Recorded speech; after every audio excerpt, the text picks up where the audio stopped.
Saya persilakan Riza.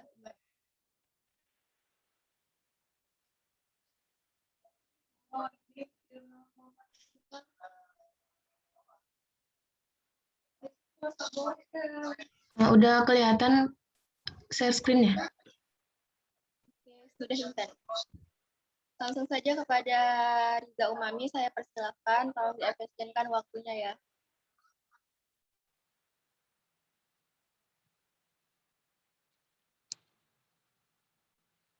Karakteristik dan jenis sewa.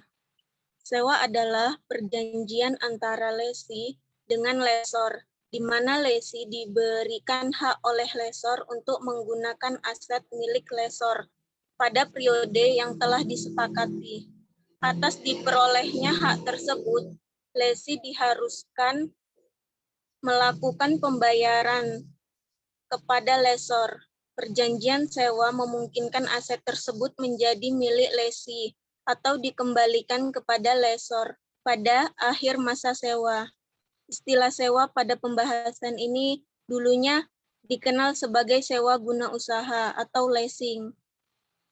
Jika dibandingkan antara sewa dengan membeli tunai melalui utang bank, maka sewa memiliki beberapa keuntungan, yaitu yang pertama, pendanaan 100%. Yang kedua, tingkat bunga tetap. Yang ketiga, perlindungan terhadap keusangan. Yang kelima, fleksibel. Yang keenam, bunga lebih rendah. Ketujuh, keuntungan pajak. Dan yang kedelapan, pembiayaan off balance sheet. Sewa sebagai salah satu bentuk pembiayaan mulai berkembang di Indonesia pada tahun 1974. Setelah terbitnya surat keputusan bersama 3 menteri, yaitu Menteri Keuangan, Menteri Perindustrian, dan Menteri Perdagangan. Pada tahun 1988, pemerintah melakukan Kepres dan keputusan Menteri Keuangan membuka luas kegiatan industri pembiayaan yang meliputi leasing, anjak piutang, pembiayaan konsumsi, modal ventura, dan kartu kredit. Jenis-jenis sewa berdasarkan PESA 30 revisi 2011, sewa dibedakan menjadi dua, yaitu sewa operasi atau operasi leasing dan sewa pembiayaan finansial leasing. Terima kasih, saya kembalikan ke moderator. Baik, terima kasih Riza. Selanjutnya pemateri kedua, Indi, saya persilakan.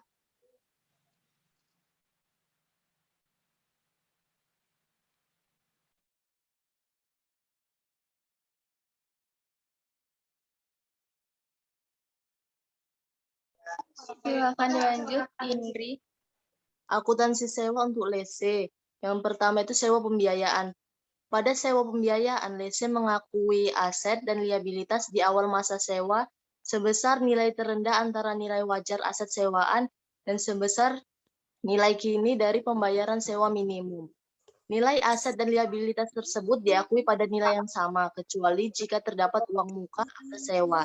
Maka liabilitas diakui setelah dikurangi uang muka. Sebagai contoh, jika nilai wajar aset adalah 100 juta rupiah dan nilai kini pembayaran sewa minimum adalah 97 juta, maka jurnal yang dicatat lese pada awal sewa adalah sebagai berikut. Aset sewa pembiayaan didebit sebesar 97 juta, liabilitas sewa pembiayaan dikredit sebesar 97 juta. Selanjutnya tingkat diskonto. Nilai kini dari pembayaran sewa minimum dihitung menggunakan tingkat bunga implisit. Tingkat bunga implisit mengacu kepada tingkat bunga yang digunakan oleh lesor dalam menghitung pembayaran sewa. Sedangkan tingkat bunga inkremental adalah tingkat bunga yang dikenakan kepada lese atas sewa yang sejenis atau seandainya aset dibeli dengan sumber pendanaan lain. Selanjutnya nilai residu. Aset sewaan biasanya memiliki nilai residu. Nilai residu tersebut ada yang dijamin dan ada yang tidak dijamin. Selanjutnya yaitu biaya langsung awal. Biaya langsung awal adalah biaya-biaya inkremental yang dapat diatribusikan secara langsung dengan negosiasi dan pengaturan sewa. Biaya langsung awal yang dikeluarkan lese dalam sewa pembiayaan ditambah ke dalam jumlah yang diakui sebagai aset. Next. Yang kedua, pengukuran setelah pengakuan. Pemisahan antara beban keuangan dan pelunasan pokok. Setelah mengakui aset dan liabilitas, selanjutnya lese membayar sewa minimum secara periodik kepada lesor. Yang selanjutnya itu penyusutan. Dengan diakuinya aset sewaan oleh lese, maka lesor juga akan menghentikan pengakuan atas aset tersebut. Dan terakhir, nilai residu. Jika perjanjian sewa terdapat nilai residu yang dijamin, maka beban penyusutan atas sewaan yang diakui lese setelah memperhitungkan nilai residu yang dijamin tersebut. Next. Berikut contoh soalnya. Pembahasannya bisa kita lihat pada halaman 327. Selanjutnya saya kembalikan kepada moderator. Baik, terima kasih Indri. Selanjutnya langsung saja kepada Intan untuk menjelaskan materi. Baik, saya akan menjelaskan tentang akuntansi sewa bagi lesor. Jadi, lesor ini mengklasifikasikan sewa atas dua. Yang pertama itu sewa pembiayaan dan yang kedua sewa operasi. Jadi, di sewa pembiayaan ini ada yang namanya pengakuan awal dan pengukuran. Di pengakuan awal ini, dia ada pengakuan piutang, yang dimana pengakuan piutang ini pada masa awal sewa lesor mengakui piutang sebesar nilai investasi besar, yaitu investasi kotor yang didiskontokan dengan tingkat bunga implisit. Nah, investasi kotor ini adalah pembayaran sewa minimum yang diterima lesor berdasarkan sewa pembiayaan ditambah dengan nilai residu jika ada. Jadi, nilai piutang yang diakui pada masa awal adalah sebesar nilai kini dari jumlah pembayaran sewa minimum yang akan diterima dan ditambah dengan nilai residu. Jadi, misalnya nilai wajar pada aset pada awal masa sewa sama dengan nilai investasi bersih, maka jurnal yang dicatat oleh lesor itu adalah piutang sewa pembiayaan pada aset.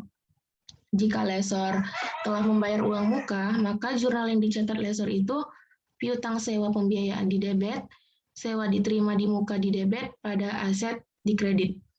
Lalu ada tingkat diskonto. Nilai kini investasi kotor dihitung menggunakan tingkat bunga implisit. Pembayaran sewa juga dihitung dan ditentukan oleh lesor menggunakan tingkat bunga ini. Maka lesor tidak bisa beralasan lagi menghitung nilai kini investasi menggunakan tingkat bunga lain. Lalu ada nilai residu, lalu ada biaya langsung awal. Nah, biaya langsung ini yang dikeluarkan lesor dalam sewa pembiayaan ditambahkan ke nilai investasi bersih. Maka tingkat bunga implisit menjadi lebih rendah, sehingga pendapatan bunga yang diakui lesor ini menjadi lebih rendah. Lalu dia ada pengukuran setelah pengakuan awal. Jadi di pengukuran setelah pengakuan ini ada pemisah antara pendapatan sewa dan pelunasan pokok.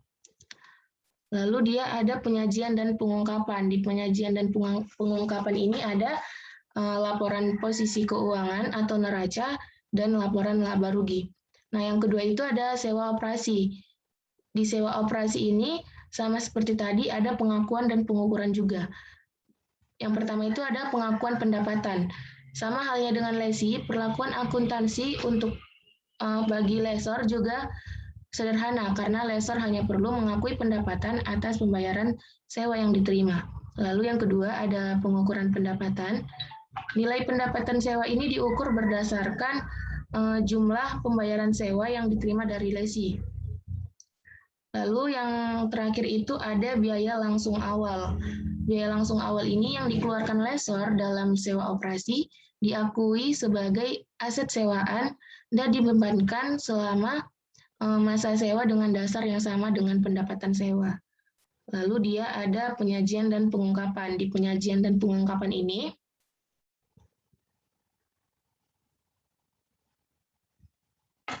Next, selanjutnya, Tan. ada laporan laba rugi, laporan posisi keuangan, dan sewa bagi lesor, pabrikan, atau dealer.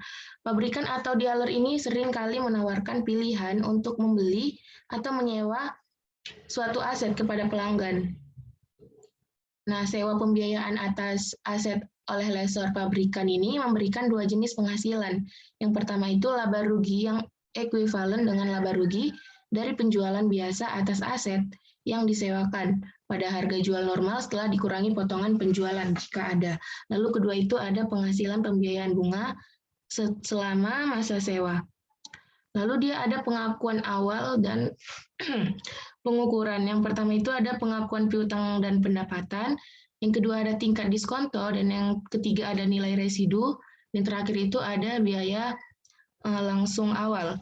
Nah, pengukuran setelah pengakuan awal ini, lessor harus memisahkan antara bagian pendapatan sewa atau bunga dan pelunasan pokok atas pembayaran sewa minimum setiap periode. Terima kasih. Saya kembalikan kepada moderator. Baik, terima kasih Intan. Selanjutnya saya sendiri yang akan menjelaskan.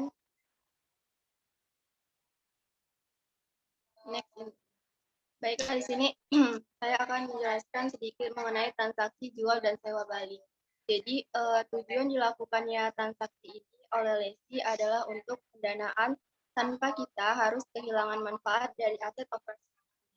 Jadi ketika kita menjual aset, lesi mendapatkan dana sebesar nilai aset yang dijual dan masih dapat memanfaatkan sisa dana tersebut atas jumlah yang belum dibayarkan pembayaran sewa kepada lessor. Nah, pembayaran sewa dan harga jual ini biasanya saling terkait karena keduanya dinegosiasikan dalam satu paket. Jadi dalam transaksi ini pihak yang awalnya menjual aset akan menjadi lesi dan yang membeli aset akan menjadi lessor.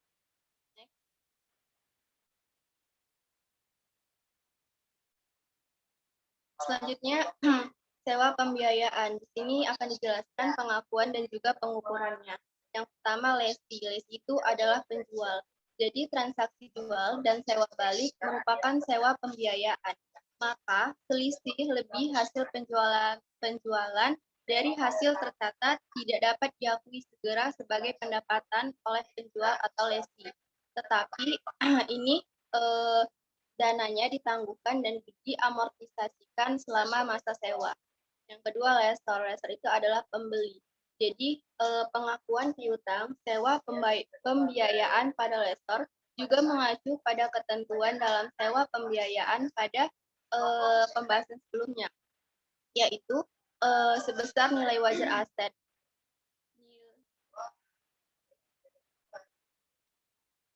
Jadi, belum Intan. Next, belakang.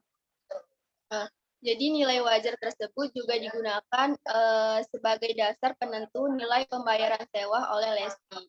Penyajian dan pengungkapan aset dan liabilitas serta pendapatan dan beban pada transaksi jual dan sewa balik ini mengacu kepada ketentuan pada sewa pembiayaan. Jadi pendapatan tangguhan yang diakui oleh lesi ini disajikan sebagai liabilitas pada laporan posisi keuangan perusahaan. Jadi pengungkapannya disyaratkan juga untuk lesi dan lessor berlaku sama untuk transaksi jual dan sewa balik. Selanjutnya akan dijelaskan oleh teman saya Ara Yustika.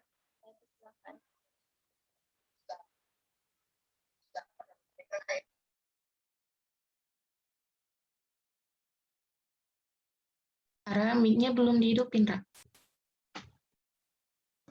Maaf. Selanjutnya itu sewa operasi. Menjelaskan pengakuan dan pengukurannya. Yang pertama itu lese penjual. Jika suatu transaksi jual dan sewa balik merupakan sewa operasi. Yang pertama, jika lese menjual aset tersebut pada nilai wajarnya, maka laba atau rugi diakui segera. Yang kedua, jika nilai jual di bawah harga wajarnya, maka laba atau rugi diakui segera. Kecuali rugi tersebut dikompensasikan dengan pembayaran sewa di masa depan yang lebih rendah dan harga pasar, maka rugi tersebut harus ditangguhkan dan diamortasi secara proporsional dengan pembayaran sewa selama periode menggunakan aset. Yang ketiga, jika harga jual di atas nilai wajar, selisih lebih dari nilai wajar tersebut ditangguhkan dan diamortisasi selama periode penggunaan aset. Yang keempat, jika nilai wajar aset pada saat transaksi jual dan sewa balik lebih rendah daripada jumlah tercatatnya, rugi sebesar selisih antara jumlah tercatat dan nilai wajar diakui segera. Next.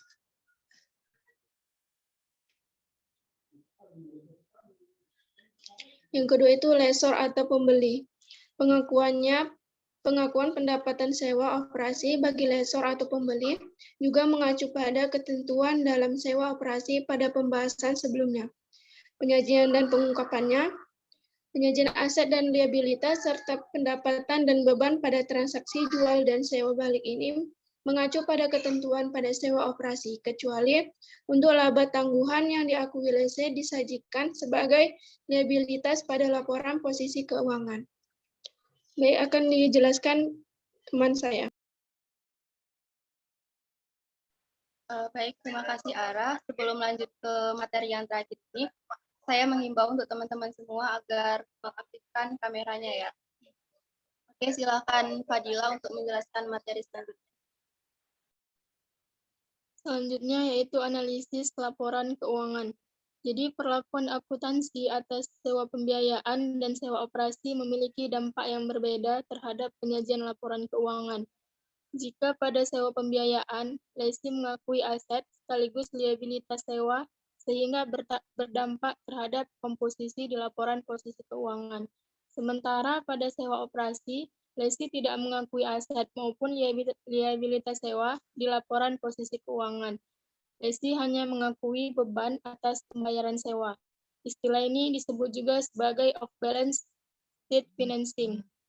Kemudian pada sewa pembiayaan, sekalipun aset bertambah, namun liabilitas juga bertambah dengan porsi yang lebih besar pada liabilitas jangka panjang.